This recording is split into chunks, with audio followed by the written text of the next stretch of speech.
Hello everyone, welcome to magnet brains. मैं अभिषेक कुमार। इस video में हम लोग कवर कर रहे हैं एक नया टॉपिक, और नया टॉपिक है 10th क्लास स्टूडेंट्स प्रोबेबिलिटी। आपके एनसीईआरटी बुक में ये एकदम लास्ट चैप्टर है, बट इस लास्ट चैप्टर को मैं पहले आप लोगों को दे रहा हूं। रीजन क्योंकि ये आपके हो सकता है एग्जाम्स में आने वाला है। तो चलिए हम लोग स्टार्ट करते हैं इसका रिविजन। अगर आप लोग एग्जाम की तैयारी कर रहे हैं और ये चैप्टर की थ्योरी कंप्लीट तरीके से हमारी वीडियोस को वॉच कर चुके हैं, कंप्लीट थ्योरी देख चुके हैं, तो जल्दी से रिवाइज करने के लिए कितने वैरायटी के क्वेश्चंस आ सकते हैं, क्या अच्छे क्वेश्चंस हैं जो एनसीईआरटी बुक से आपको स्कूल एग्जाम में देखने को मिल सकते हैं, या वो 10 एमसीक्यूज क्या हैं कि वो एमसीक्यूज आपके स्कूल एग्जाम में आपको देखने को मिल सकते हैं, या वो वैरायटी। तो ये सारी चीजें इस वीडियो में हम लोग कवर करने की कोशिश करते हैं। तो चलिए स्टार्ट करते हैं प्रोबेबिलिटी चैप्टर से।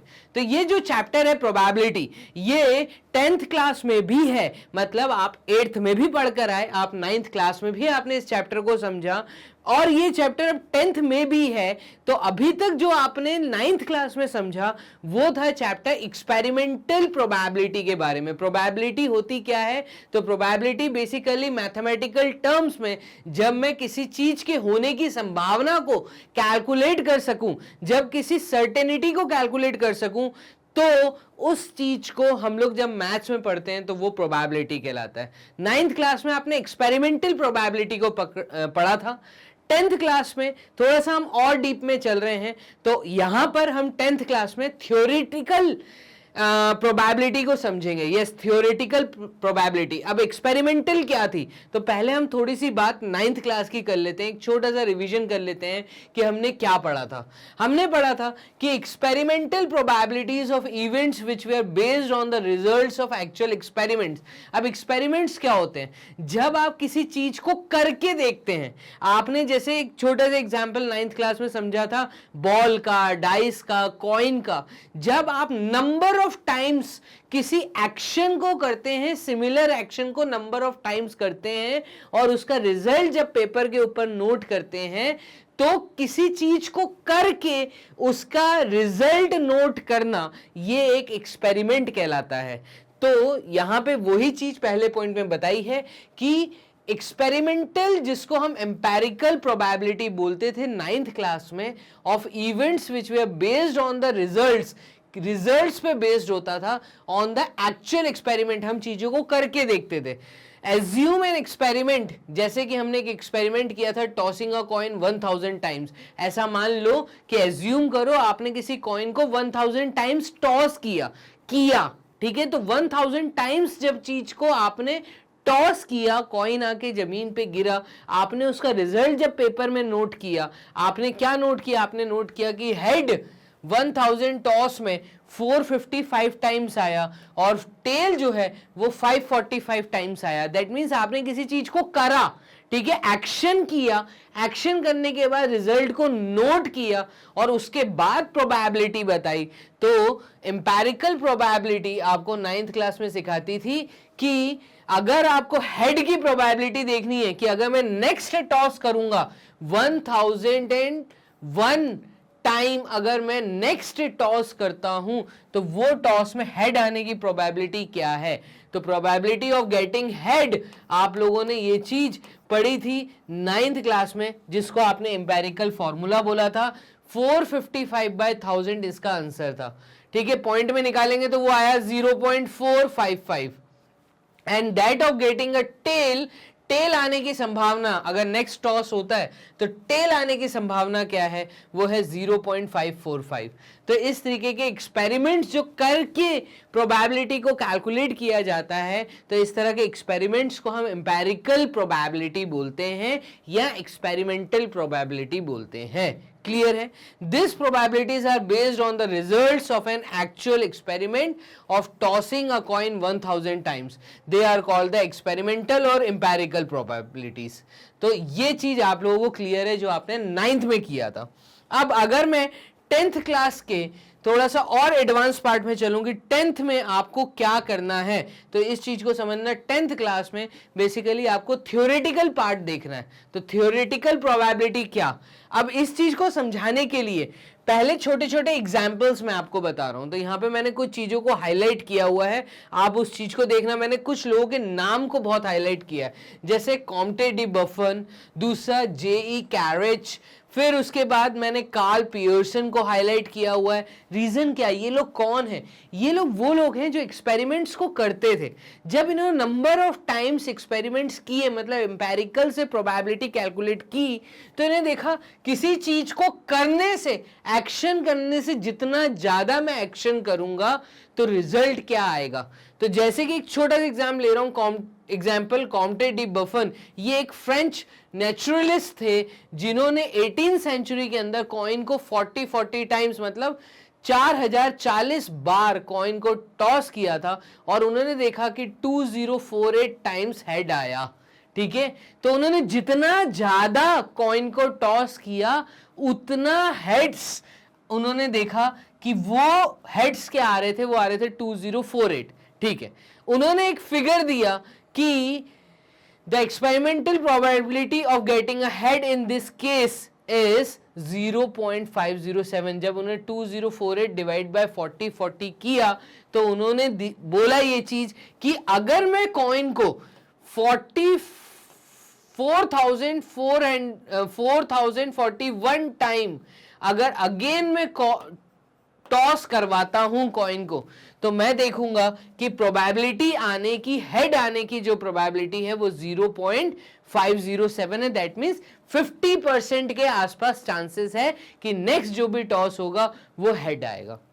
आपने ये चीज समझी? तो कॉम्टे डी बफन ने ये चीज 18th सेंचुरी में बोला था। उसके बाद जेई कैरेज जो कि ब्रिटेन से हैं, उन्होंने एक रिकॉर्ड बनाया कि उन्होंने कॉइन को टॉस करवाया कितना, 10,000 टाइम्स, और उन्होंने देखा कि उसमें जो हेड है वो 5066, अराउंड 5067 हेड्स आ रहे थे।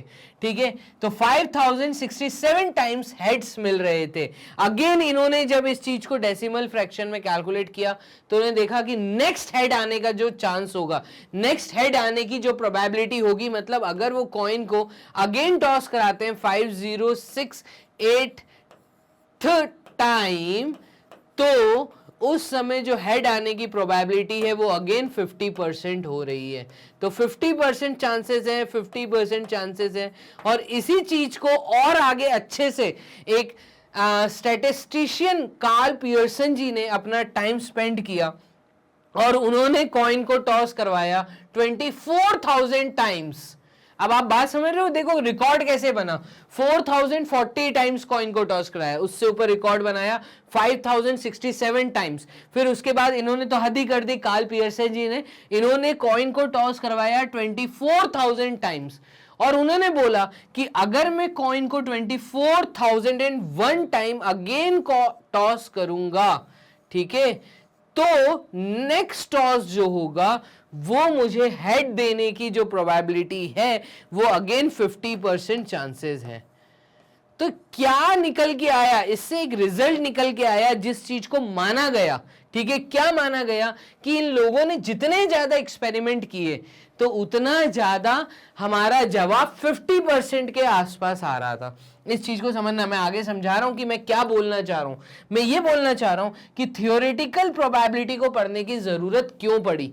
अब बार बार मैं इतने सारे एक्सपेरिमेंट तो नहीं कर सकता ना, नहीं तो रिकॉर्ड बनते जाएंगे और हर बंदे का जवाब एक ही आएगा, वो ये कि भाई 50% चांसेस है कि नेक्स्ट जो भी आएगा वो या तो हेड होगा या टेल होगा। ठीक है, तो 50% चांसेस है कि हेड आ जाएगा एंड 50% चांसेस है कि टेल आ जाएगा। ये चीज कैसे पता चली? ये एक एक्सपेरिमेंटल प्रोबेबिलिटी, मतलब एक्सपेरिमेंट कर करके पता चला। अब क्योंकि बार बार चीजों को करना ये मुश्किल है, टेडियस जॉब है, ये नहीं पॉसिबल हर जगह। देखो कॉइन टॉस करना ठीक है, इजी काम है, लेकिन अगर मुझे रॉकेट लॉन्च करना है, अगर मुझे रॉकेट लॉन्च करना है और मुझे ये देखना है कि मेरा रॉकेट फेल तो नहीं होगा, क्या प्रोबेबिलिटी है कि मेरा रॉकेट चला जाएगा, तो ये एक्सपेरिमेंट में बार बार नहीं कर सकता भाई, कितनी बार गवर्नमेंट का पैसा डुबाऊंगा, कितनी बार रॉकेट का एक्सीडेंट करवाऊंगा, ठीक है, सिर्फ ये कैलकुलेट करने के लिए कि मेरा रॉकेट उड़ पाएगा कि नहीं उड़ पाएगा। तो उसमें सिर्फ एक दो एक्सपेरिमेंट किए जाते हैं, या फिर उस समय थ्योरेटिकल प्रोबेबिलिटी का यूज किया जाता है। यस, इसी समय थ्योरेटिकल प्रोबेबिलिटी का यूज होता है। तो as the number of tosses increase, the experimental probability of head or a tail seems to be settling down around the number 0.5। आपने पीछे के एक्सपेरिमेंट से देखा कि किसी भी सिमिलर एक्शन को जितनी ज्यादा बार किया जाएगा तो आपका आंसर 0.5 दैट इज 1/2 या 50% के आसपास नेक्स्ट प्रोबेबिलिटी होने के चांसेस आ जाते हैं, which is what we call the theoretical probability of getting an head और गेटिंग अ टेल। तो ये चीज एक्सपेरिमेंट से ही निकाली गई कि क्यों ना ऐसा मान लिया जाए कि कोई एक्सपेरिमेंट जितनी ज्यादा बार होगा, ठीक है, उतना उसका जवाब 50% के आसपास आ जाएगा, मतलब 0.5 डेसिमल के आसपास की वैल्यू आएगी। यही चीज पीछे देखो, हमने नंबर ऑफ टॉसेस से ये चीज जानी कि यहां पे भी 0.5 आ रहा था, यहां पे भी 0.5 आ रहा था, यहां पे भी इन्होंने जो निकाला जवाब इनका भी 0.5005 एकदम करेक्ट फिगर तक आता जा रहा था, ठीक है।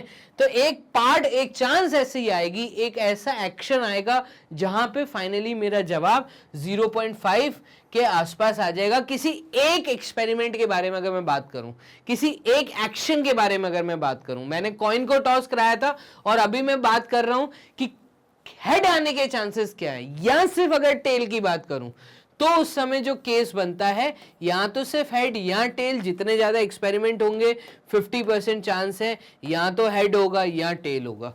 तो इसी चीज को कन्वर्ट कर दिया गया और ये मान के पढ़ा जा रहा है अब 10th क्लास में कि ये थ्योरेटिकल प्रोबेबिलिटी है। ऐसा मान लिया गया है कि number of experiments will give you the answer 50% या 0.5। ये चीज क्लियर है। चलिए और डेप्थ में चलते हैं। तो इस चैप्टर में क्या था, suppose a coin is tossed at random.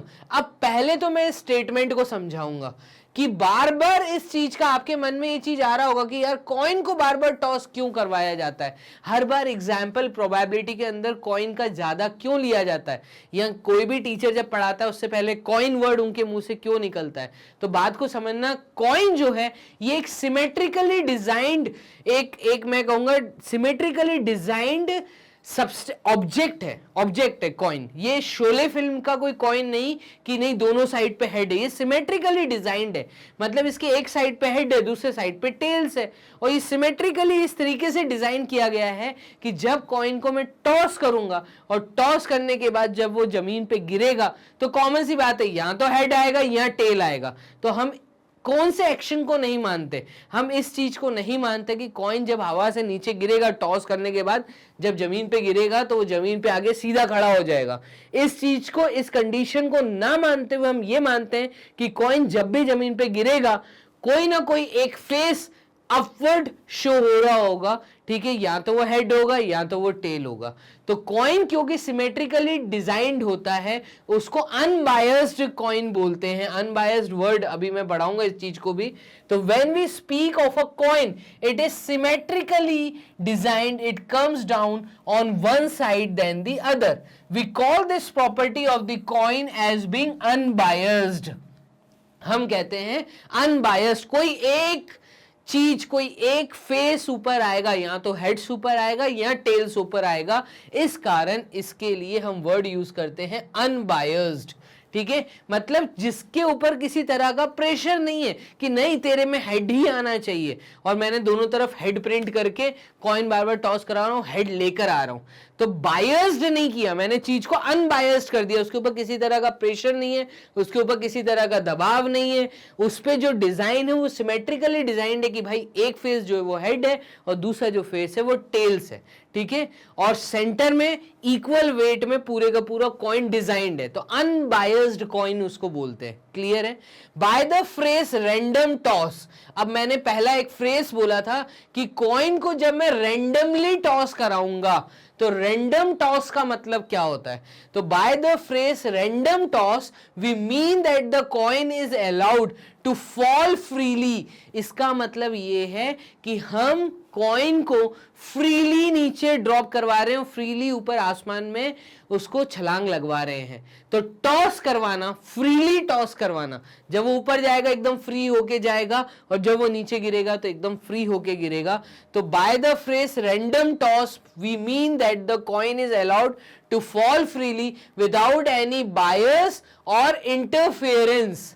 ठीक है, किसी भी तरह का बीच में कोई इंटरफेरेंस नहीं होगा। ऐसा नहीं होगा कि मैंने कॉइन को बीच में टॉस करवाया और छेड़ दिया उसको कि वो दूर जाके गिरे। नहीं, मैंने कॉइन को यहीं टॉस कराया, वो यहीं पे फ्रीली गिर जाएगा। तो एक रैंडम टॉस हुआ। तो जब मैं ऐसा फ्रेज बोलता हूं कि coin is tossed at random, इस पूरे स्टेटमेंट का मतलब ये है कि जो कॉइन मैं यूज कर रहा हूं वो कॉइन अनबायस्ड कॉइन है, उसके दोनों साइड पे अलग अलग फेसेस है और वो फ्रीली टॉस करवाया जा रहा है। क्लियर है? तो ये 3 स्टेटमेंट में मैंने यहां पे चीज समझाई। We know in advance that the coin can only land in one of 2 possible ways, either head up और tail up। उसमें या तो head ऊपर आएगा या tail ऊपर आएगा। ठीक है, we can reasonably assume that each outcome head or tail is likely to occur as the other। आप ये चीज नहीं बोल सकते कि क्या फेस दिखने वाला है, हेड दिखने वाला है या टेल दिखने वाला है, कुछ भी हो सकता है। तो कोई भी चांस है कि या तो हेड दिखेगा या तो टेल दिखेगा। लाइकली मतलब कुछ भी आ सकता है। तो मैं एक स्टेटमेंट यहां पे वर्ड बोलता हूं, वो स्टेटमेंट ये है कि the outcomes head and tail are equally likely. क्योंकि इस चीज का इस चैप्टर में बहुत ज्यादा यूज होने वाला है। आपको ये वर्ड पता होना चाहिए कि इक्वली लाइकली का मतलब क्या होता है। तो इक्वली लाइकली का मतलब जब भी आप किसी चीज को फ्रीली टॉस करवाते हो और नीचे गिराते हो तो वो चीज फ्री है। पहले तो रैंडम टॉस है, ये चीज हमें समझनी है।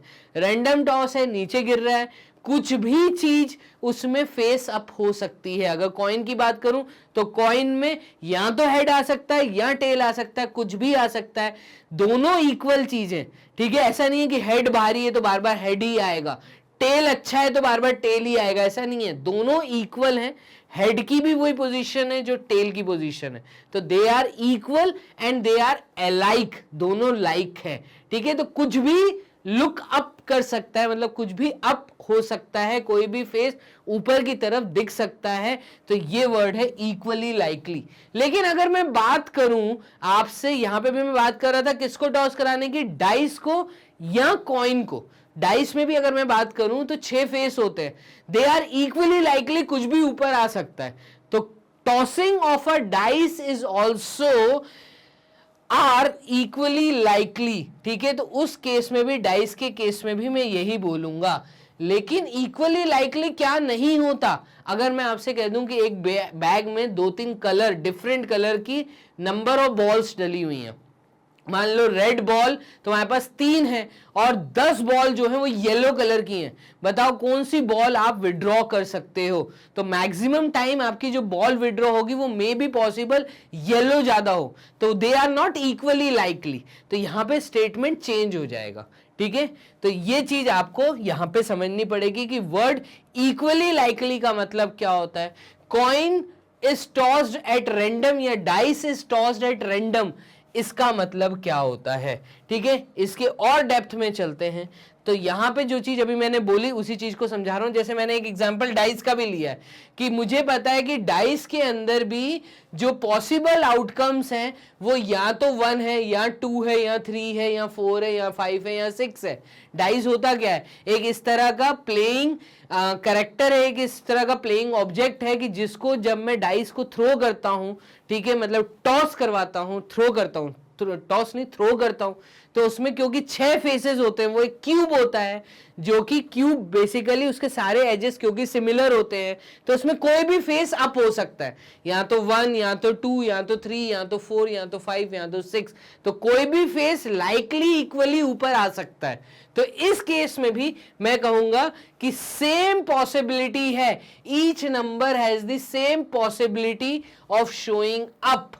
So the equally likely outcome of throwing a dice are 1, 2, 3, 4, 5 and 6. ये चीज समझ आ रही है? इक्वली लाइकली का मतलब, suppose a bag contains 4 red balls and only 1 blue ball. अब एक एग्जांपल दिया है कि कब इक्वली लाइकली नहीं बोलेंगे, नॉट इक्वली लाइकली. ठीक है, कब बोलेंगे और कब नहीं बोलेंगे. तो मान लो मुझे एक बैग दिया है जिसके अंदर 4 रेड बॉल्स है और 1 ब्लू बॉल है. ठीक है, और मुझे रेंडमली कोई बॉल बाहर करनी है. ठीक है, तो you would agree that you are more likely to get a red ball. आपको चांसेस ज्यादा हैं कि रेड बॉल मिलेगी, क्योंकि रेड बॉल की जो मात्रा है वो ज्यादा है बैग के अंदर, उसकी क्वांटिटी ज्यादा है, वो 4 है मात्रा में, और एक ही ब्लू बॉल है. तो चांस कंप्लीट ये है कि हो सकता है आप जो विड्रॉ करो वो रेड बॉल हो. ठीक है ना, देन आप blue ball. So the outcomes are not equally likely. कब हम बोलते हैं नॉट इक्वली लाइकली? तो ये चीज आपको स्टेटमेंट समझ आना चाहिए. क्लियर है? इस चैप्टर के अंदर जो भी क्वेश्चन मैं करूंगा वो चैप्टर, मतलब इस चैप्टर के अंदर हर क्वेश्चन को हम ये मान के चलेंगे, इस पूरे चैप्टर में हम ये कंडीशन मान के चलेंगे कि हम जो भी क्वेश्चन सॉल्व कर रहे हैं वो एक तो अनबायस्ड है, दूसरा रैंडम टॉस है, तीसरी चीज कि इक्वली लाइकली है. ठीक है, तो वही चीज लिखी, however the outcomes of drawing a ball of any colour from the bag is equally likely. So all experiments do not necessarily have equally likely outcome. जरूरी नहीं कि हर केस में इक्वली लाइकली आउटकम हो. ठीक है, इस चैप्टर में जो हम पढ़ने वाले हम ऐसा मान के चलेंगे कि हम जो भी पढ़ेंगे वो सब इक्वली लाइकली वाले कंडीशंस हैं. Note, we will assume that all the experiments have equally likely outcomes. इस चैप्टर में हम सिर्फ इन्हीं क्वेश्चंस पे जोर देंगे. हम यही मान के चलेंगे कि हर जो दिया हुआ एक्सपेरिमेंट है वो इक्वली लाइकली है. क्लियर है? अब बात को समझना, थोड़ा और डेप्थ में चल रहे हैं. द एक्सपेरिमेंटल और इंपेरिकल प्रोबेबिलिटी. अगर 9th क्लास की मैं बात करूं तो 9th क्लास में आपने ये फॉर्मूला पढ़ा है, आपने ये चीज पढ़ा है कि number of trials in which the event happened divided by total number of trials. ये एक एक्सपेरिमेंटल प्रोबेबिलिटी होती है या इंपेरिकल प्रोबेबिलिटी का फॉर्मूला होता है, जिसके अंदर ट्रायल्स का क्या मतलब होता है, इवेंट का मतलब क्या होता है. ठीक है, तो आप एक्सपेरिमेंट कर रहे हो, आप एक्सपेरिमेंट काय का कर रहे हो, किसी भी चीज का. आपने कॉइन को टॉस किया, तो ये आपकी मन की इच्छा है कि आपको कॉइन को टॉस करवाना है, मतलब आपको एक एक्सपेरिमेंट करना है. अब उस एक्सपेरिमेंट में जो रिजल्ट्स आने वाले हैं उन रिजल्ट्स को हम कहते हैं क्या, तो बेसिकली हम जितनी ज्यादा बार एक ही एक्शन को करेंगे, मतलब हम कितनी बार ट्रायल्स ले रहे हैं. ट्रायल्स का मतलब ये होता है कि एक एक्सपेरिमेंट में सेम एक्शन को कितनी बार किया जा रहा है. ठीक है, अब उससे जो आउटकम निकलता है तो वो बेसिकली इवेंट होता है. तो एक कॉइन को टॉस करवाना सिर्फ 2 इवेंट आपको देता है, या तो वो आपको हेड इवेंट देगा या वो आपको टेल इवेंट देगा. अब आप कितने ट्रायल्स कर रहे हो, मतलब आप कॉइन को कितनी बार टॉस करवा रहे हो. आपने बोला मैंने कॉइन को 100 टाइम्स टॉस करवाया, तो ये जो 100 टाइम्स आपने टॉस किया ये एक ट्रायल है, ये एक ट्रायल है. ठीक है, और जो उसमें रिजल्ट आ रहा है बार बार हेड या टेल, ये रिजल्ट आएगा हर टॉस में. तो ये बेसिकली इवेंट्स है. ये चीज आपको समझनी पड़ेगी. इवेंट क्या होता है, ट्रायल क्या होता है, एक्सपेरिमेंट क्या होता है. तो जो फॉर्मूला आपने 9th में पढ़ा था वो फॉर्मूला था number of trials in which the event happened. कितने ट्रायल्स में वो इवेंट हुआ जिसकी आप प्रोबेबिलिटी कैलकुलेट कर रहे हो. PE, P मतलब probability of an event, probability of getting an head. ठीक है ना, अगर आपको हेड कैलकुलेट करना है, आपने बोला कि मैंने 100 टाइम्स कॉइन को टॉस करवाया और उस 100 टाइम्स में मैंने हेड देखा 40 टाइम्स आया है और जो टेल्स है वो 60 टाइम्स आया है. मान लो आपने ऐसा मुझे रिजल्ट दिया. अब मैंने पूछा कि अगर आप अगेन कॉइन को टॉस करवाते हो 101 टाइम अगेन अगर कॉइन को टॉस करवाया जाएगा तो हेड आने की प्रोबेबिलिटी क्या. मैंने क्या पूछा, हेड आने की प्रोबेबिलिटी. तो probability of getting an head, head जिसकी प्रोबेबिलिटी जाननी है वो हमेशा ब्रैकेट में होता है, और फॉर्मूला कहता है कि ये हेड एक्चुअली कितने ट्रायल्स में, तो आपने कितने ट्रायल्स परफॉर्म किए, टोटल नंबर ऑफ ट्रायल्स आपने 100 परफॉर्म किए थे, तो आउट ऑफ 100 जो सिर्फ हेड वाला इवेंट है, जो सिर्फ हेड वाला इवेंट है वो कितनी बार अकर हुआ, वो अकर हुआ 40 टाइम्स। तो हम कहेंगे अगर 101 टाइम में अगर दोबारा कॉइन को टॉस करवाता हूं तो इसका मतलब चांसेस 40% हैं, 0.4, ठीक है, तो चांसेस क्या है 0.4। तो मैथमेटिकल टर्म्स में जब मैं चांस कैलकुलेट करता हूं तो वही प्रोबेबिलिटी होता है। तो ये फॉर्मूला आपने 9th क्लास में पढ़ा था कि number of trials in which the event happened divided by total number of trials. The empirical interpretation of probability can be applied to every event associated with an experiment which can be repeated a large number of times. 9th class में आपने ये चीज पढ़ी कि empirical formula सिर्फ वही लगाइएगा, empirical probability अगर आपको कैलकुलेट करनी है तो ये वाला फॉर्मूला सिर्फ वही लगेगा जहां एक्चुअली एक्सपेरिमेंट्स को करके देखा जा रहा है। अगर एक्सपेरिमेंट्स को किया ही नहीं जा रहा और आपको चीज कैलकुलेट करनी है, आपको उसकी प्रोबेबिलिटी कैलकुलेट करनी है, तब आपको पढ़ना है थियोरेटिकल प्रोबेबिलिटी को। क्लियर है यहां तक? तो मकसद समझ आ गया चैप्टर का, इस चैप्टर में क्या है वो चीजें सब समझ आ गई आपको। आगे चलते हैं। The assumption of equally likely outcome. अब जब थियोरेटिकल की मैं बात करूंगा तो जो अभी मैंने पीछे एक स्टेटमेंट पढ़ाया कि इक्वली लाइकली का मतलब क्या होता है, तो ऐसे आउटकम जो इक्वली लाइकली आउटकम्स होते हैं, ठीक है, उसके थ्रू मैं थियोरेटिकल फॉर्मूला बना सकता हूं। तो थियोरेटिकल प्रोबेबिलिटी कैलकुलेट करने का जो फॉर्मूला है वो कंप्लीटली डिपेंडेंट है इक्वली लाइकली आउटकम्स के ऊपर। तो the assumption of equally likely outcome which is valid in many experiments as in the two examples above of a coin and a dice is one such assumption that leads us to the following definition of probability of an event. ठीक है, तो अभी मैंने अभी तक जो इतनी बात हमने की है उसमें हमने दो एग्जाम्पल्स देखे। एक हमने एग्जाम्पल देखा कॉइन का, एक एग्जाम्पल हमने देखा किसका, डाइस का। ठीक है, तो वो एक्सपेरिमेंट करके देखे गए। ठीक है, अब अगर मैं बात करूं इक्वली लाइकली स्टेटमेंट पे तो फॉर्मूला क्या बन के आता है, तो the theoretical probability also called the classical probability. इस चीज में कंफ्यूज मत होइएगा कि क्लासिकल प्रोबेबिलिटी क्या होती है। Classical probability is same as theoretical probability, ठीक है, of an event E written as P is defined as. अब मुझे अगर किसी इवेंट की प्रोबेबिलिटी कैलकुलेट करनी है थियोरेटिकली तो मैं फॉर्मूला यूज करूंगा कि number of outcomes favourable to E. देखो फॉर्मूला हल्का सा चेंज हुआ है, क्या कि कितने ऐसे आउटकम हैं जो ई के फेवर में हैं, जो इस पर्टिकुलर इवेंट के फेवर में है, divided upon number of all possible outcomes of the experiment. कितने पॉसिबल आउटकम्स हो सकते थे एक एक्सपेरिमेंट के। नहीं समझ आया तो इस फॉर्मूले को हम क्वेश्चन में लगा के देखेंगे, क्वेश्चन के थ्रू समझेंगे कि मैं क्या बोलना चाह रहा हूं। तो मैं बस एक छोटी सी चीज, छोटा सा अंतर बताना चाह रहा हूं, वो ये कि जब मैं एम्पेरिकल प्रोबेबिलिटी कैलकुलेट करता हूं तो उस समय मैं फॉर्मूला क्या पढ़ता हूं, उस फॉर्मूले में हल्का सा चेंजेस है। फॉर्मूला उस समय मैंने पढ़ा था कि number of trials in which the event happened, ठीक है, और यहां पे मैं पढ़ रहा हूं क्या कि number of outcomes favourable to E. कितने आउटकम्स हैं जिस इवेंट को आप जानना चाहते हो वो उसको फेवर कर रहे हैं। ठीक है, डिवाइड करना है number of all possible outcomes of the experiment. पूरे एक्सपेरिमेंट में कितने पॉसिबल आउटकम्स हुए हैं। क्लियर? फॉर्मूला कुछ ना कुछ वैसा ही सिमिलर है, बस बोलने का अंतर चेंज हो गया है। Clear? We assume that the outcomes of the experiment are equally likely.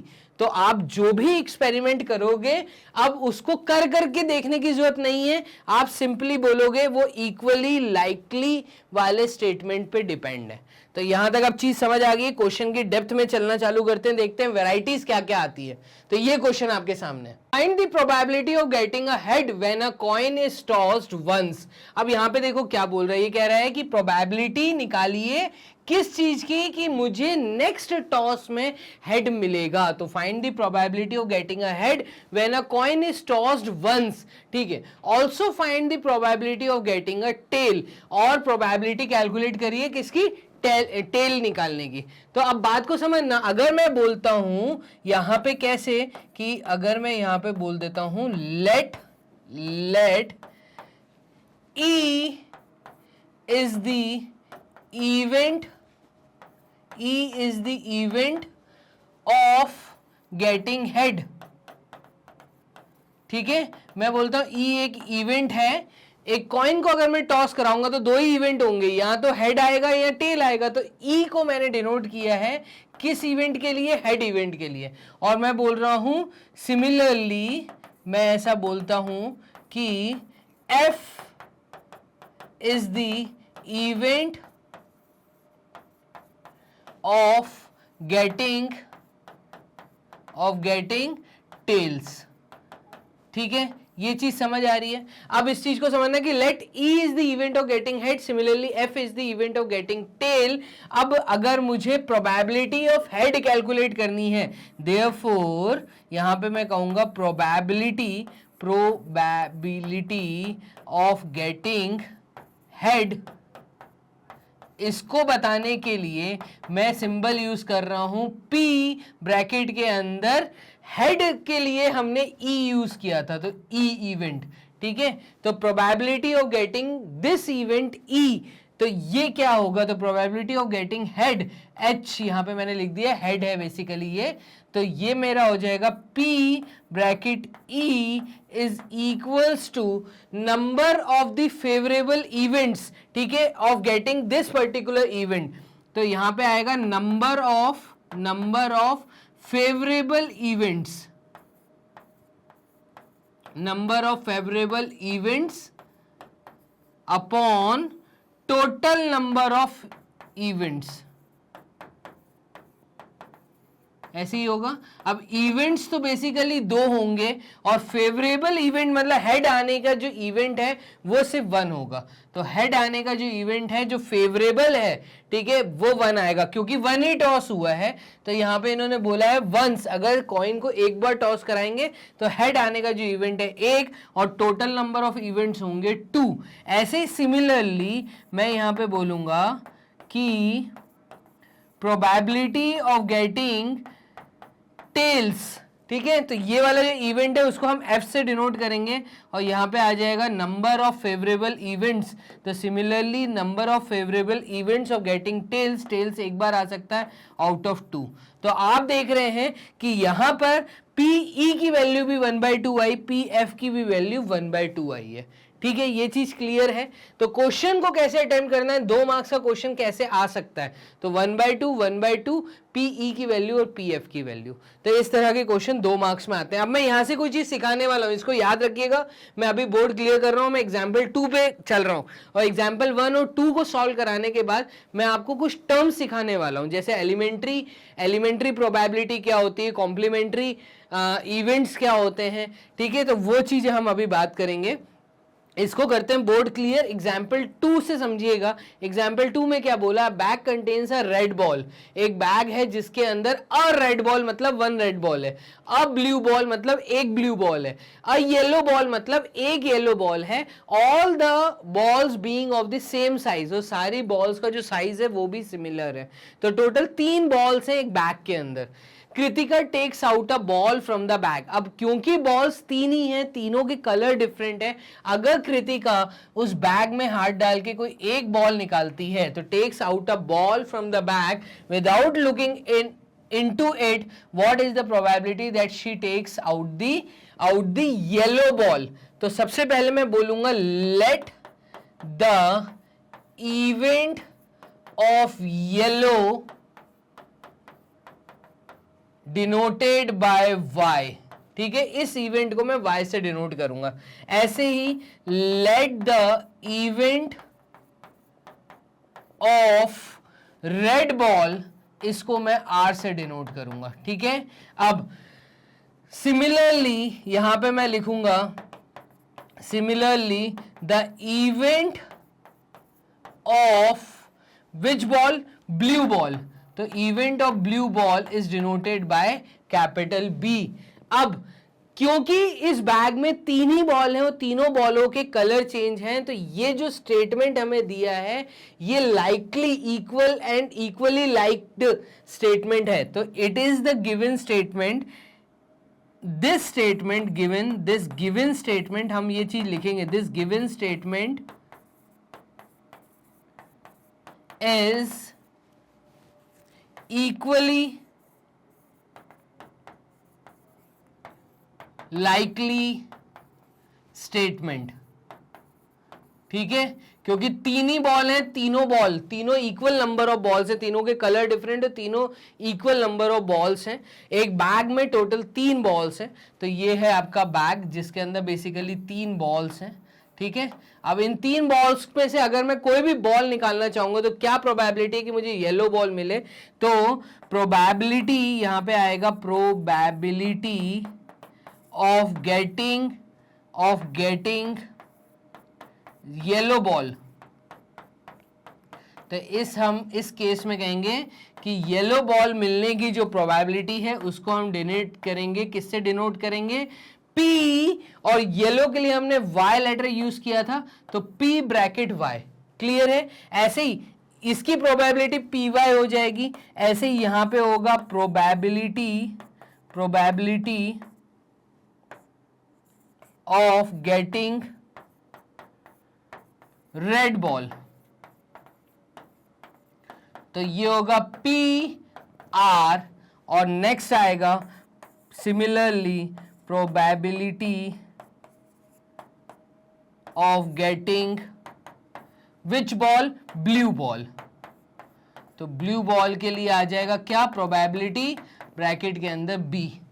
ये चीज क्लियर है। अब देखो क्वेश्चन को कैसे हम अटेम्प्ट करेंगे, तो हम यहाँ पे एक कॉमन फॉर्मूला लिख देंगे कि probability of any event, 10th class में जो हम चीज पढ़ रहे हैं वो है नंबर ऑफ फेवरेबल इवेंट्स, ठीक है, यहां number of favourable outcome to an event, तो नंबर ऑफ फेवरेबल आउटकम, ठीक है, टू द इवेंट, जिस इवेंट की बात हो रही है, तो मैं यहां पे लिख देता हूं number of favourable outcome to the event upon total number of events held. तो टोटल नंबर ऑफ इवेंट्स इस केस में 3 होंगे, या तो येलो आएगी, या रेड आएगी, या बॉल आएगी, तो टोटल नंबर ऑफ इवेंट्स 3 हैं, तो probability of getting yellow ball is equals to number of favourable outcome. Yellow की एक ही बॉल है, तो अगर मैंने हाथ डाला तो एक ही येलो बॉल मे भी पॉसिबल आ जाए बाहर, तो probability of getting yellow is equals to 1/3। ऐसे ही probability of getting which ball, मुझे अगर चाहिए यहां पर रेड बॉल, तो रेड बॉल की प्रोबेबिलिटी भी 1/3 होगी। ऐसे ही probability of getting blue ball, इसकी प्रोबेबिलिटी भी 1/3 होगी। तो यहां से आपको ये नोटिस करने को मिलता है, एग्जाम्पल 1 और एग्जाम्पल 2 जो आपकी मैंने एनसीईआरटी बुक से किए, 2-2 मार्क्स या 3-3 मार्क्स से क्वेश्चन, ये 3 मार्क्स में आ सकता है, इससे पिछले वाला क्वेश्चन 2 मार्क्स में आ सकता है। तो यहां से आपको ये देखने को मिल रहा है कि जब आप प्रोबेबिलिटी कैलकुलेट करोगे तो प्रोबेबिलिटी की वैल्यूज देखो सिमिलर आ रही हैं। इस केस में 1/3, 1/3, 1/3, एग्जाम्पल नंबर 2 में जो आंसर आ रहा था वो 1/2, 1/2 आ रहा था, यही आ रहा था। मैं बोर्ड करता हूं क्लियर, इसको ध्यान से देखिएगा कि an event having only 1 outcome, ऐसा इवेंट जिसके अंदर एक ही आउटकम आए, सिमिलर आउटकम आए of the experiment is called an elementary event. इस टाइप के जो इवेंट्स होते हैं इनको हम एलिमेंट्री इवेंट्स कहते हैं। एग्जाम्पल 1 में और एग्जाम्पल 2 में आप लोगों ने नोटिस किया कि both the events E and F are elementary events. आपने देखा कि दोनों की वैल्यू क्योंकि सिमिलर आई थी और उन दोनों को ऐड करने पे मेरा आंसर देखो, probability of an event and probability of second event, दोनों को हाफ और हाफ को ऐड करने पे 1 आ रहा है, ठीक है, तो इस केस में हम कहेंगे कि ये एलिमेंट्री इवेंट है। ऐसे ही अगर आप एग्जाम्पल 2 पे ध्यान दें तो एग्जाम्पल 2 में आपने yellow ball, red ball and blue ball की प्रोबेबिलिटी कैलकुलेट की थी 1/3, 1/3, 1/3, सिमिलर आंसर। तो हम कहेंगे YBR आर एलिमेंट्री इवेंट्स। ये जो एलिमेंट्स हैं, ये जो इवेंट्स है, ये एलिमेंट्री इवेंट्स है, और एलिमेंट्री इवेंट्स को जब भी ऐड किया जाता है तो आंसर 1 आता है। तो note the sum of the probabilities of all the elementary events of an experiment should always be 1।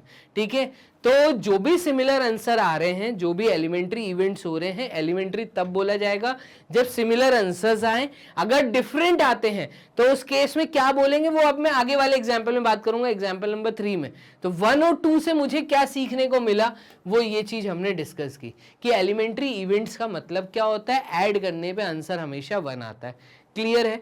चलिए इसको हम करते हैं बोर्ड को क्लियर और क्वेश्चन की डेप्थ में चलते हैं। तो ये एक अलग वेराइटी है। एग्जांपल नंबर 3 एक थर्ड वेराइटी है, इसको भी ध्यान से देखिएगा। Suppose we throw a dice 1, अगर मैं कोई डाइस को एक बार थ्रो करता हूं, इस चीज को समझना, what is the probability of getting a number greater than 4? क्या प्रोबेबिलिटी है कि उस डाइस के ऊपर जो नंबर है वो 4 से बड़ा आए? तो देखो एक डाइस थ्रो करने पे क्या क्या फेस आ सकते हैं। ऐसा फेस आ सकता है जिसके ऊपर 1 प्रिंट हो, ऐसा फेस आ सकता है जिसके ऊपर 2 प्रिंट हो, या 3 प्रिंट हो, या 4 प्रिंट हो, या 5 प्रिंट हो, या 6 प्रिंट हो।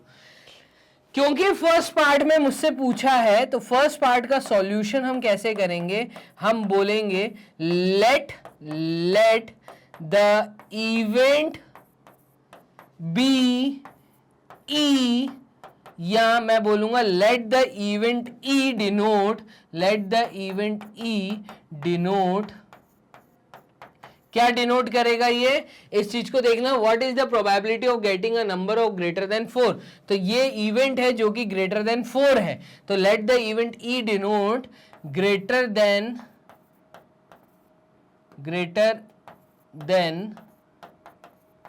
4। ठीक है, ग्रेटर देन 4 वाला जो इवेंट है, ठीक है, ग्रेटर देन 4 वाला जो इवेंट है इसको डिनोट करेगा ई। अगर फर्स्ट पार्ट में मैं बोलूं, then probability of an event is denoted by P bracket E which is equals to P bracket E is equals to, अब ग्रेटर देन 4 वाला इवेंट या तो 5 आएगा या 6 आएगा, मतलब 2 इवेंट हो सकते हैं। तो total number of favourable outcomes, ठीक है, तो यहां पे देखिएगा नंबर ऑफ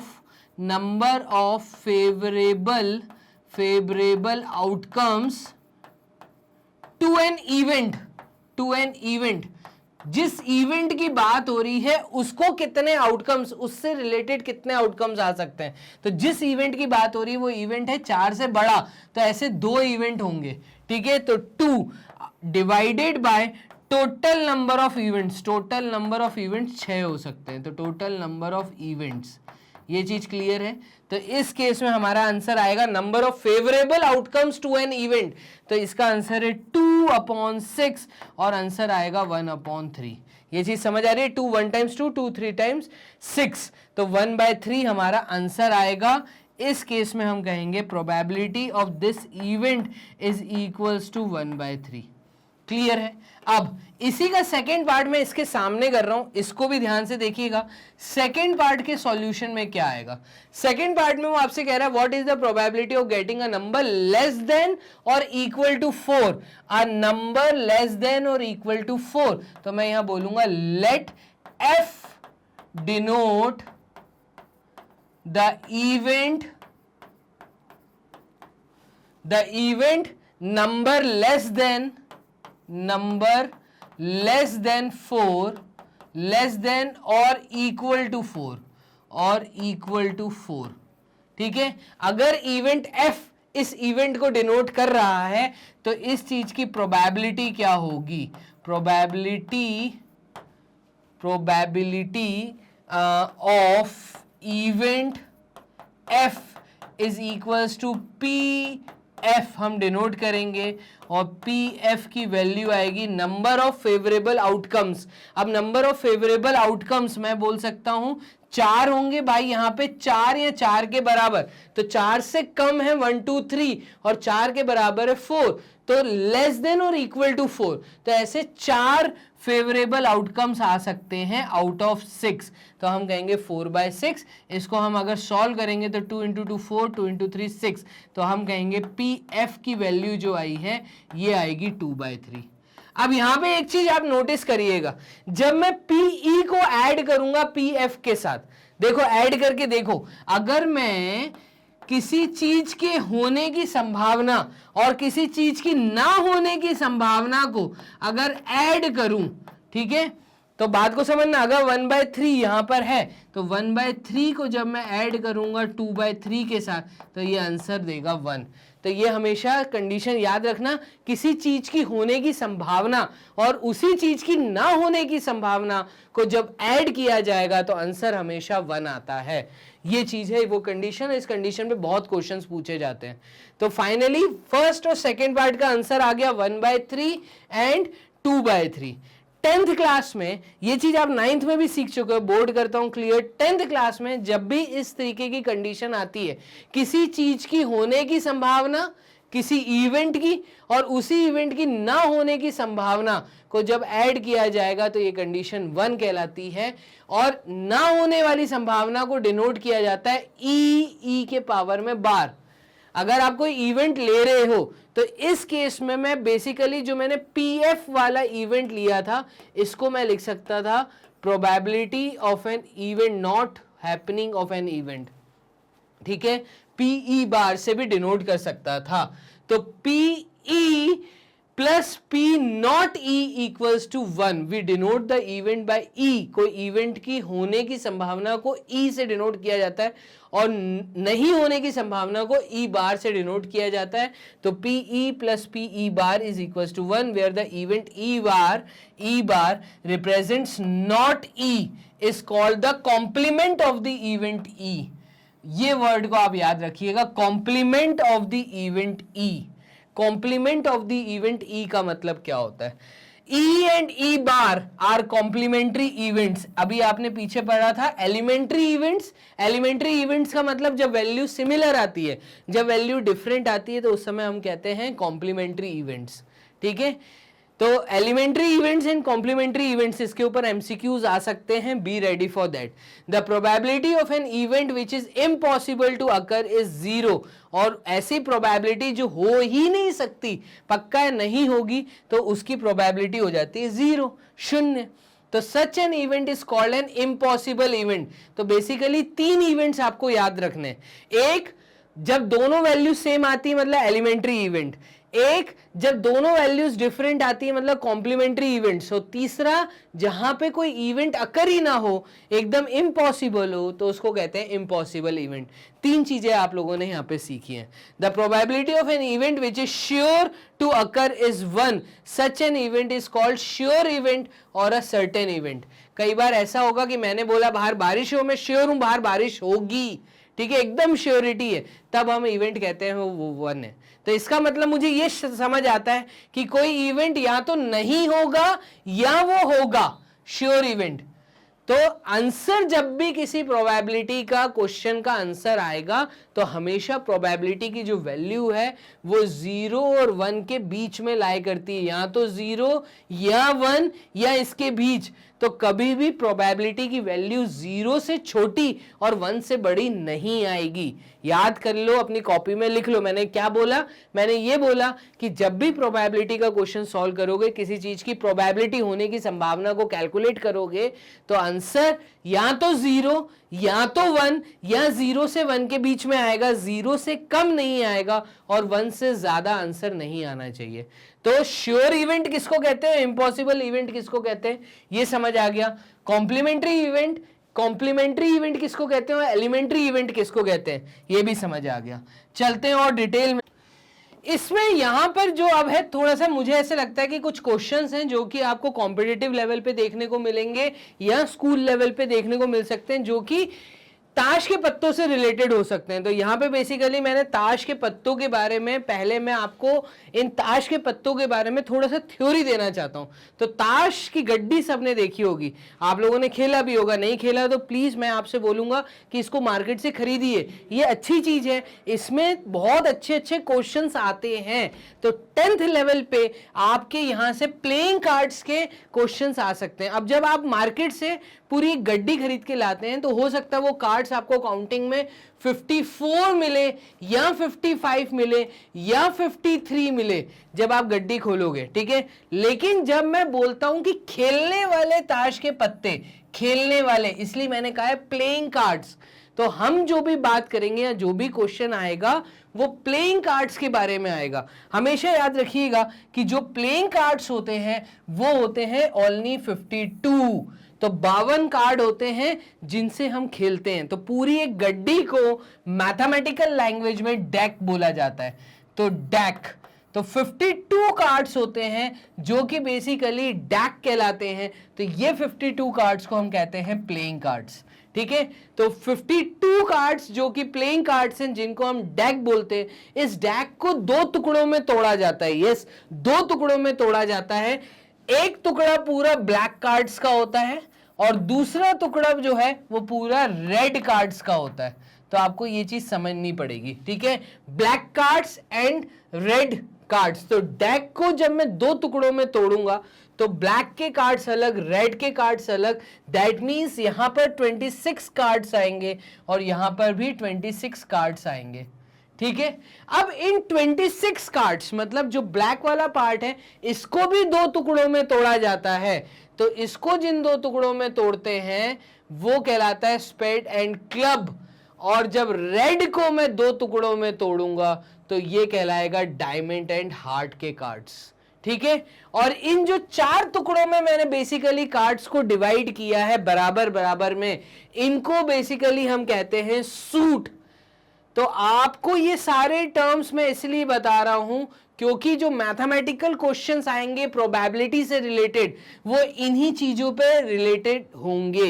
एक आगे मैंने क्वेश्चन लिया है जिसमें उन्होंने कहा है कि from the playing cards deck या from the deck of the cards. तो कई बच्चे यहाँ कंफ्यूज हो जाते हैं कि डेक ऑफ द कार्ड्स का मतलब क्या। डेक ऑफ द कार्ड्स का मतलब है पूरी एक गड्डी, कार्ड्स की एक गड्डी।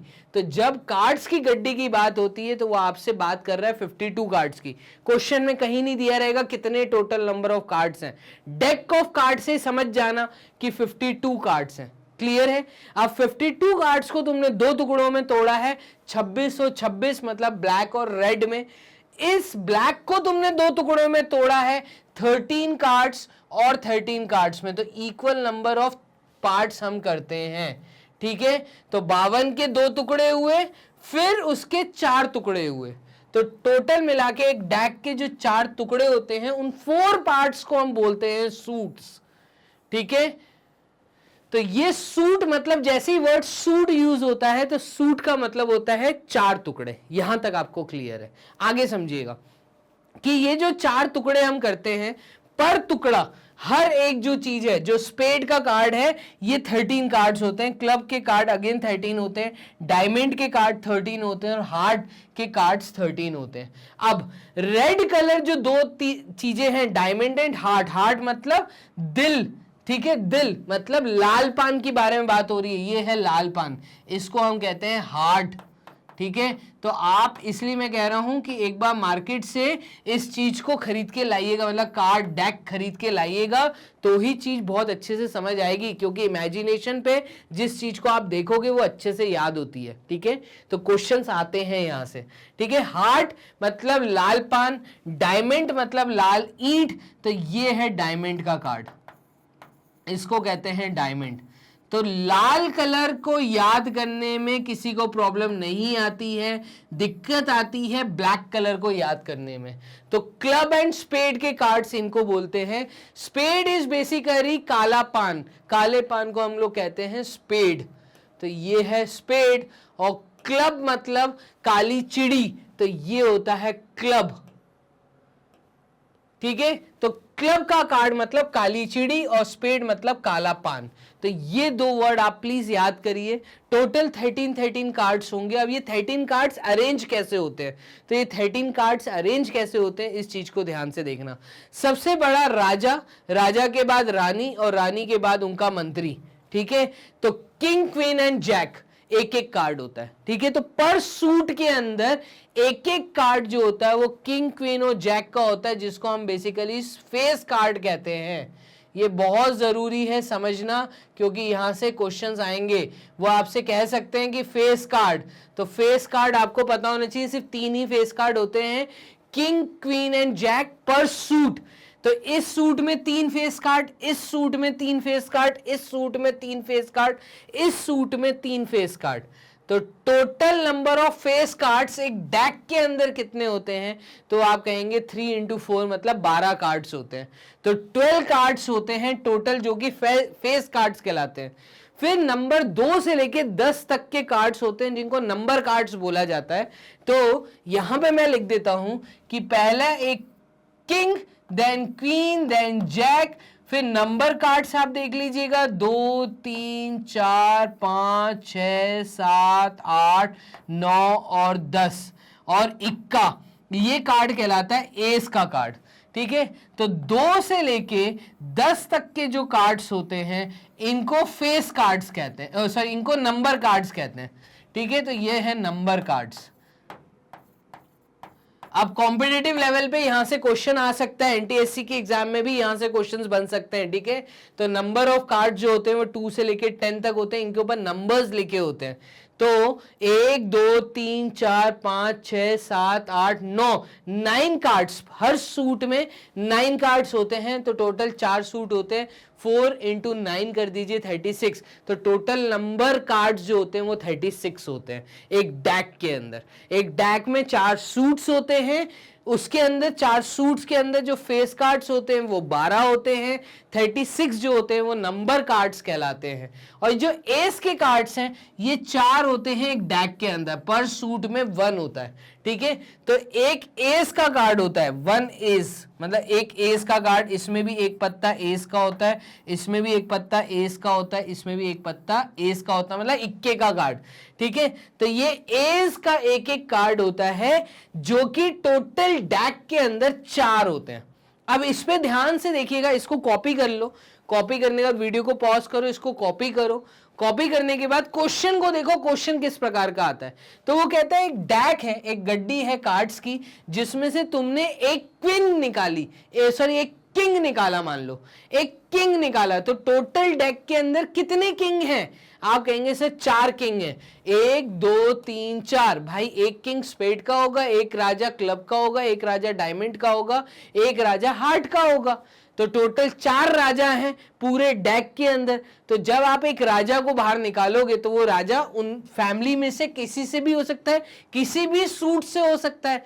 तो हम कहेंगे टोटल 4/52 की प्रोबेबिलिटी बनेगी। Number of favourable outcomes, number of favourable outcomes का मतलब किंग के कितने फेवर हैं, 4 फेवर है, ठीक है। तो फेवरेबल इवेंट्स जो है, favourable outcomes to an event, event है किंग का कार्ड विड्रॉ करना। क्लियर है ये चीज। तो इस तरीके से क्वेश्चंस आते हैं। ध्यान से देखिएगा क्वेश्चन कैसे आएगा, क्वेश्चन की तरफ मूव करते हैं। इस पे डिपेंड क्वेश्चन आएगा। 1 card is drawn from a well shuffled deck of 52 cards. Well shuffled का मतलब जैसे आपने देखा होगा कार्ड्स को फेंटते हैं, एक के ऊपर एक, एक के ऊपर एक करके अच्छे तरीके से शफलिंग कर दी उस शफल कार्ड में से। अब यहाँ पे अच्छी बात यह है कि डेक ऑफ 52 कार्ड्स बोला है, नहीं तो वो क्वेश्चन में सिर्फ डेक ऑफ कार्ड्स बोलते हैं। तो आपको तब समझना पड़ता है कि टोटल 52 कार्ड्स हैं, तो ये याद रखना आपको। 52 कार्ड्स में से आप जब वेल शफल्ड करके कार्ड्स निकालोगे तो एस का कार्ड निकले, इसकी प्रोबेबिलिटी कैलकुलेट करो। तो मैं कहूंगा let an event E denote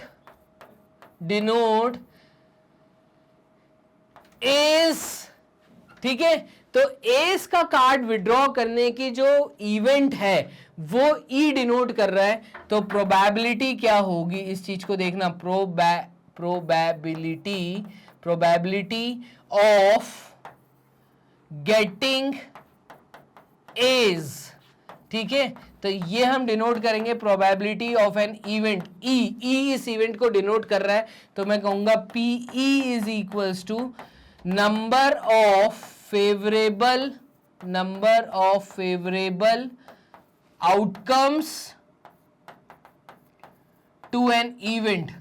जिस इवेंट की बात हो रही है उस इवेंट को कितने फेवर कर रहे हैं, divided upon total number of events. भाई 52 कार्ड्स में से कोई भी तो कार्ड बाहर आ सकता है ना, तो टोटल नंबर ऑफ इवेंट्स 52 होंगे। क्लियर है। और फेवरेबल इवेंट, जिस इवेंट की बात हो रही है एज निकालने की, वो 4 होंगे, ठीक है। हर एक सूट के अंदर एज जो है वो 1-1 है, तो टोटल 4 एज हैं पूरे डेक के अंदर, तो 4/52 मेरा आंसर है। इसको सिंप्लीफाई कर लो, 2 × 2 4, 2 × 2 4 और 2 6 टाइम्स 12, फिर 1 टाइम्स 2 और 1 और 3, तो 1/13 हमारा आंसर आएगा। क्लियर है। तो प्रोबेबिलिटी ऑफ एन इवेंट हमारा इस केस में आया है क्या, 1/13। ये हम बॉक्स में डाल देंगे। क्लियर है। तो ये हमने फर्स्ट पार्ट सॉल्व किया। इसी के सामने मैं सेकंड पार्ट सॉल्व करता हूं। देखिएगा सेकंड पार्ट कह रहा है not been an ace, ace नहीं होना चाहिए, एज होना चाहिए उस इवेंट को मैंने ई से डिनोट किया। तो सेकंड केस में मैं कहूंगा लेट ई बार, भाई एज होना चाहिए। किस इवेंट की बात चल रही है, इवेंट मतलब एज होने की। अब एज ना होने की इवेंट को हम कहेंगे कॉम्प्लीमेंट्री इवेंट की बात चल रही है, complement of an event E, तो उसका कॉम्प्लीमेंट होगा ई बार। तो let E bar denote event of not be an ace. तो इसकी प्रोबेबिलिटी होगी कितनी, ये होगी आपकी PE bar is equals to 52 card में से 4 कार्ड हटा दो, तो 52 में से अगर मैं 4 कार्ड हटा देता हूं तो देखिएगा 52 - 4, तो -4, 12 में से 4 गए तो ये बचा 8 और ये बचा 4, तो 48/52 ये इसका आंसर आएगा। क्लियर है। अब 48/52 को अगर मैं सॉल्व करता हूं तो ये आ जाएगा 2 × 2 4, 2 × 4 8, 2 × 2 4, 2 6 टाइम्स 12। इसको और सॉल्व करता हूं तो 2 1 टाइम्स 2, 2 2 टाइम्स 4, 2 1 टाइम्स 2, 2 3 टाइम्स 6, तो 12/13 इसका आंसर आएगा। क्लियर है। तो 12/13 एंड 1/13 मेरा आंसर आ रहा है। देखिएगा probability of not an ace is equals to 12/13। अब आपको अगर आपका आंसर चेक करना है कि सही निकला है या गलत निकला है, तो आपको कंडीशन पता है, और वो कंडीशन है क्या, probability of an event of occurring an event when added with probability of not occurring an event should always give me answer 1। ठीक है, आंसर 1 आना चाहिए। तो देखिएगा 1/13 को जब मैं 12/13 से ऐड कर रहा हूं तो आंसर 1 आएगा। इस कंडीशन के थ्रू आप अपने आंसर को भी चेक कर सकते हो। इस तरीके के अच्छे क्वेश्चंस आते हैं 3 मार्क्स 4 मार्क्स के, ठीक है, और एमसीक्यूज बन सकते हैं यहां से। इसको देखिएगा एग्जांपल नंबर 9, ये कह रहा है Harpreet tosses 2 different coins simultaneously, से one is of ₹1 and other is of ₹2। What is the probability that she gets at least 1 head, उसको कम से कम एक हेड मिले। ठीक है, अब बात को समझना, 2 कॉइन्स हैं, 2 कॉइन्स हैं जिनको टॉस किया गया, एक में भी हेड और दूसरे में, एक में हेड और टेल्स दोनों फेस है, इसमें भी हेड एंड टेल्स दोनों फेस है। अब आप बात को समझना, अगर दोनों कॉइन्स एक साथ टॉस किया और वो नीचे गिरे तो हेड आने की जो प्रोबेबिलिटी है, एटलीस्ट 1 हेड बोला है, तो क्या क्या यहाँ पे कपल्स बन सकते हैं देखना, या तो दोनों कॉइन्स में टेल्स एंड टेल्स आएंगे, या तो दोनों कॉइन्स में हेड्स एंड हेड्स आएंगे, या पहले कॉइन में हेड आएगा और दूसरे कॉइन में टेल आएगा, या फिर पहले कॉइन में टेल आएगा और दूसरे कॉइन में हेड आएगा। ये कंडीशन समझ आ रही हैं। अगर 2 कॉइन्स में टॉस करता हूं तो ये 4 फेवरेबल कंडीशंस बनेंगी, इसके सिवा और कोई कंडीशन नहीं बन सकती। अब उसने बोला है कि she gets at least one head, कम से कम एक हेड तो आए। हेड आए अच्छी बात है, दोनों में हेड आएगा अच्छी बात है, लेकिन कम से कम एक हेड आए। तो ऐसे 3 केस बन रहे हैं। बात को समझना, मैं बोलूंगा यहां पे late the event of getting at least one head denoted by मैं कहता हूं यहां पे R ले लो, ठीक है, कुछ भी ले सकते हो, कोई भी लेटर ले सकते हो, मैंने R ले लिया, P नहीं ले सकते क्योंकि P स्टैंड्स फॉर प्रोबेबिलिटी। तो अब यहां पे आएगा therefore probability of getting an event R, इसको मैं डिनोट करूंगा PR से, और PR किसके बराबर होगा? तो PR होगा favourable outcomes, number of favourable outcomes to an event. जिस इवेंट की बात हो रही है उसको कितने आउटकम्स फेवर में है, उसके आउटकम्स फेवर में है upon total number of outcomes. तो टोटल नंबर ऑफ आउटकम्स और total number of events occurred, outcomes नहीं, total number of events occurred. तो इवेंट्स तो ये सारे हो सकते हैं, एटलीस्ट वन वाला जो है, एटलीस्ट हेड वाला जो है, वो इवेंट की अगर मैं बात करूं तो favourable outcomes to an event वो है 3 divided upon total number of events है 4। तो हम कहेंगे आंसर है probability of getting at least one head is 3/4। ठीक है, तो ये आंसर आ गया, बड़ा सिंपल था, कोई मुश्किल नहीं था। एग्जाम्पल नंबर 9 3 मार्क्स का क्वेश्चन आपको देखने को मिल सकता है। करता हूं बोर्ड क्लियर, आगे बढ़ते हैं। चलिए एग्जाम्पल नंबर 12 देखिएगा। A carton consist of 100 shirts of which 88 are good. एक कार्टून मतलब बेसिकली एक बॉक्स है, उसके अंदर 100 शर्ट्स हैं जिसमें से 88 शर्ट्स जो है वो सही है। ठीक है, 8 हैव माइनर डिफेक्ट। अब 88 तो एकदम सही है, आगे की जो 8 है उसमें माइनर डिफेक्ट है। ठीक है, और हमें क्या दिया है, एंड 4 हैव मेजर डिफेक्ट, और 4 ऐसी हैं जिसमें बहुत ज्यादा डिफेक्ट है। ठीक है, वो चल ही नहीं सकती मार्केट में। तो जिमी अ ट्रेडर, जिमी एक ट्रेडर है जिसने उस बॉक्स को खोला और उसने ये चीजें देखी, will not accept the shirts which are good. ठीक है, तो जिमी एक ट्रेडर है जिस will only accept the shirts which are good. Jimmy जो ट्रेडर है वो सिर्फ उस कार्टून में से उन शर्ट्स को लेगा जो एकदम सही हैं, which are good. But Sujata another trader will only reject the shirts which have major defects. अब सुजाता भी एक ट्रेडर है, another trader, Sujata another trader, जो कि अगर उस बॉक्स में से सामान उठाएगी तो वो सिर्फ उस सामान को रिजेक्ट करेगी जिसमें मेजर डिफेक्ट है। ठीक है, बाकी वो पूरा माल एक्सेप्ट कर लेगी। तो one shirt is drawn at random from the carton, what is the probability that it is acceptable to Jimmy. अब जिमी अगर उस बॉक्स में से एक शर्ट निकालता है, आपको कंडीशन दे दी है, ठीक है, तो कंडीशन दे दी, अगर जिमी उस बॉक्स में से शर्ट निकालता है तो क्या प्रोबेबिलिटी है कि जिमी शर्ट एक्सेप्ट कर लेगा। ये चीज क्लियर है। तो अब बात को समझना कैसे हम चीजों को करेंगे। देखना यहां पे जो हमें दिया है, तो मैं यहां लिख देता हूं सॉल्यूशन, और टोटल नंबर ऑफ इवेंट्स, देखो 100 शर्ट का पूरा बॉक्स उसके सामने रखा जाएगा, तो total number of events occurred जो होंगे वो 100 होंगे। ठीक है, 100 शर्ट्स आ सकती हैं। अब उसके बाद late the event of good shirts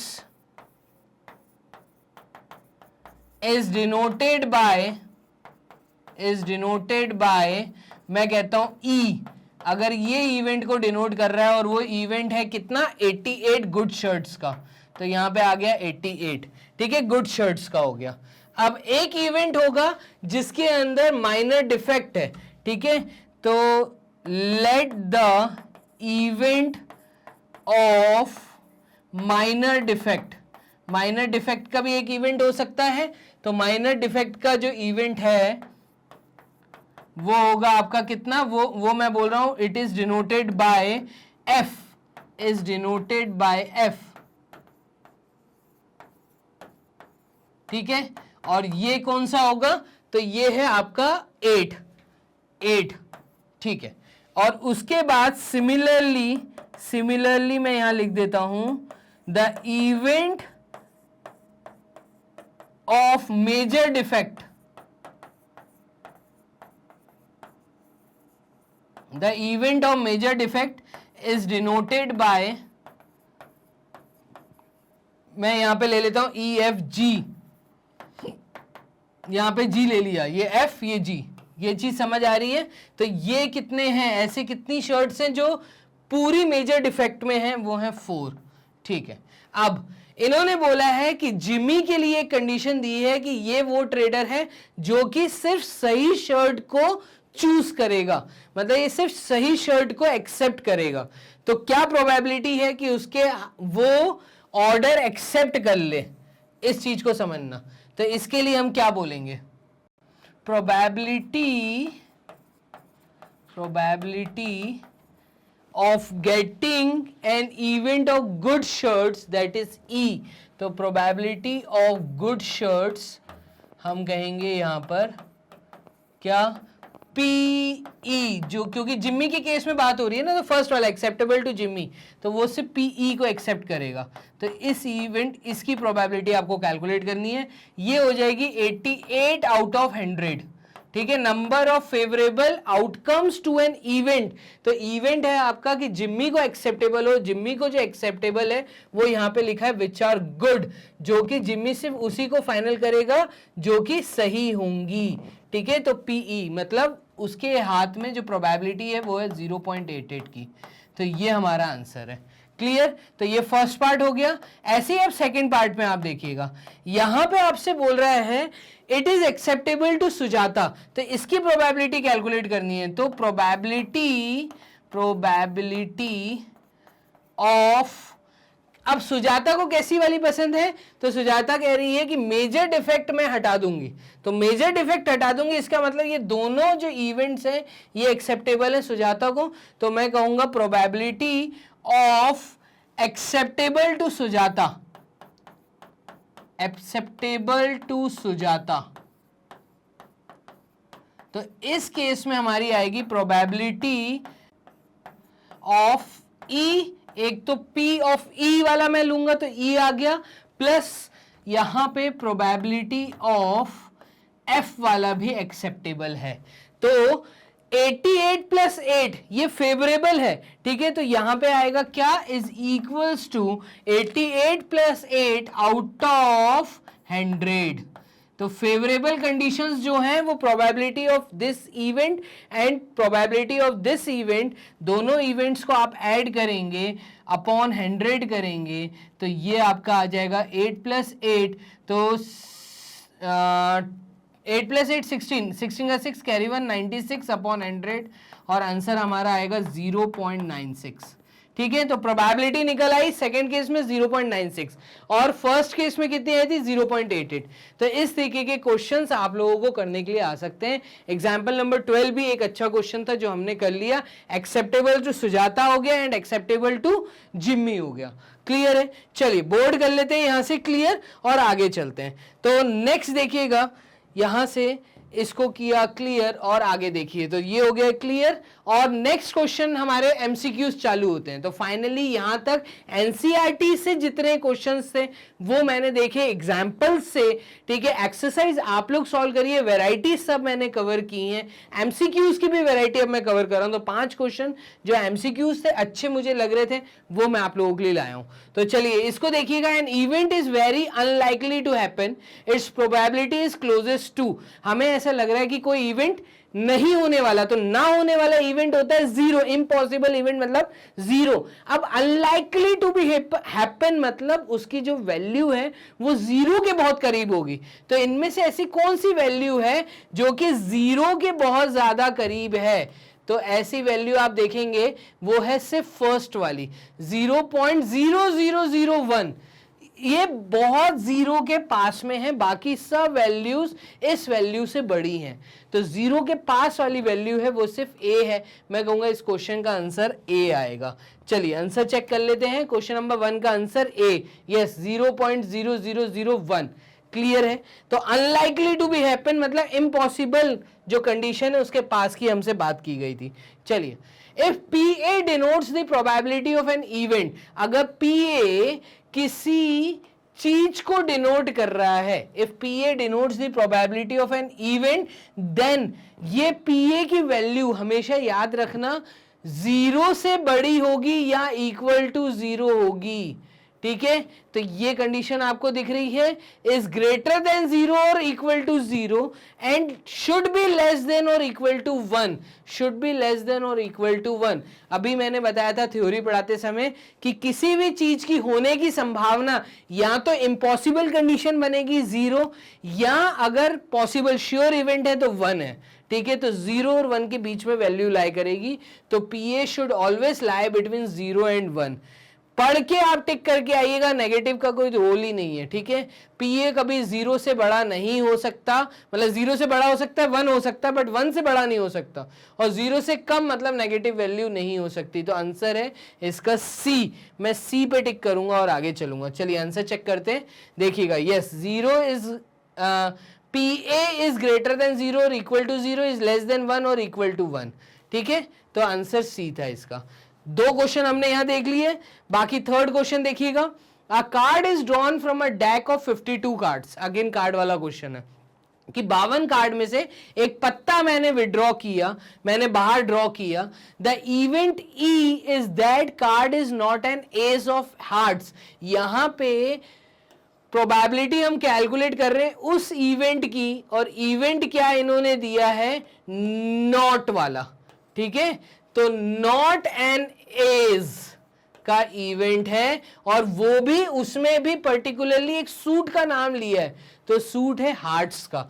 अब हार्ट्स में सिर्फ एक ही एज होगा, तो ये इवेंट होगा सिर्फ 1, तो फेवरेबल इवेंट मतलब यहां पर तुम्हारा जो नहीं है नॉट एन एज, तो not an ace is ace heart, मतलब हार्ट के उसमें एज जो है वो 1 ही पत्ता होगा, एक होगा। नॉट एन एज का प्रोबेबिलिटी अगर मैं कैलकुलेट करूंगा तो ये हो जाएगा 51। तो जिस इवेंट की बात हो रही है वो इवेंट है ई बार। ठीक है, इसकी बात हो रही है, ई बात हो रही है एज हार्ट्स के लिए 1।